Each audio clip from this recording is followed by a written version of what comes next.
Hello friends, তোমরা সবাই কেমন আছো? আশা করি ভালো আছো।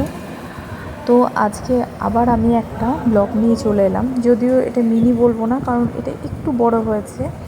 আসলে গতকাল আমাদের বাড়িতে অক্ষয় তৃতীয়া পুজো হয়েছে। তো তার জন্যই একটা ব্লগ তোমাদের সঙ্গে শেয়ার করলাম। তো দেখতেই পাচ্ছ, সকাল সকাল আমি রেডি হয়ে গেছি চান টান করে। আর তার কিছুক্ষণ আগেই আমি আজকে উঠেছি অনেকটা সকালে। তো ছেলের ছিল স্কুল, তো ওকে রেডি করে ওকে বাসে তুলে দিয়ে এসে তারপর আবার আমি পুজোর জন্য তাড়াতাড়ি সকাল সকাল 7টা সাড়ে 7টার সময় চান টান করে রেডি হয়ে। আর আমাদের বাড়ির যেহেতু ব্যবসা, তো আমাদের উপরেই হয়, দোতলাতেই আমাদের ব্যবসার সমস্ত কাজকর্ম হয়। তো আমাদের ওই জন্য অক্ষয় তৃতীয়া পুজোটা মেনলি দোতলাতেই করা হয়েছে।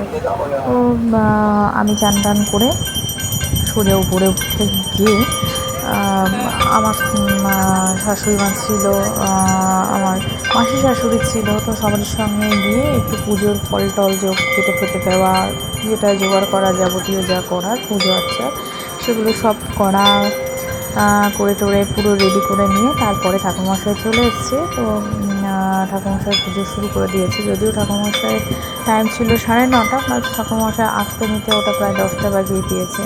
পুজোর দিন বুঝতেই পারছো, রেডি হয়ে ওর বাড়িতে অন্য লোকরা এসে নিয়ে চলে যায়, কিছু করার নেই। যাই হোক, তো তারপরে পুজো যদিও খুব মজা হয়েছে আমাদের এদিনকে, কারণ আমরা সবাই ফ্যামিলির সমস্ত বাড়ির সকল সদস্যরাই ছিলাম।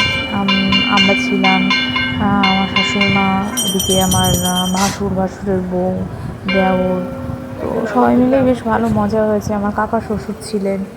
তো ওপরে জায়গাটাও যেহেতু অনেকটা বড়, তো আরামসে সবাই মিলে একসঙ্গে বসে অঞ্জলি দেওয়া, মানে খুবই মজা হয়েছে। অক্ষয় তৃতীয়া পুজোটা আমাদের ভীষণই মজা হয়েছে।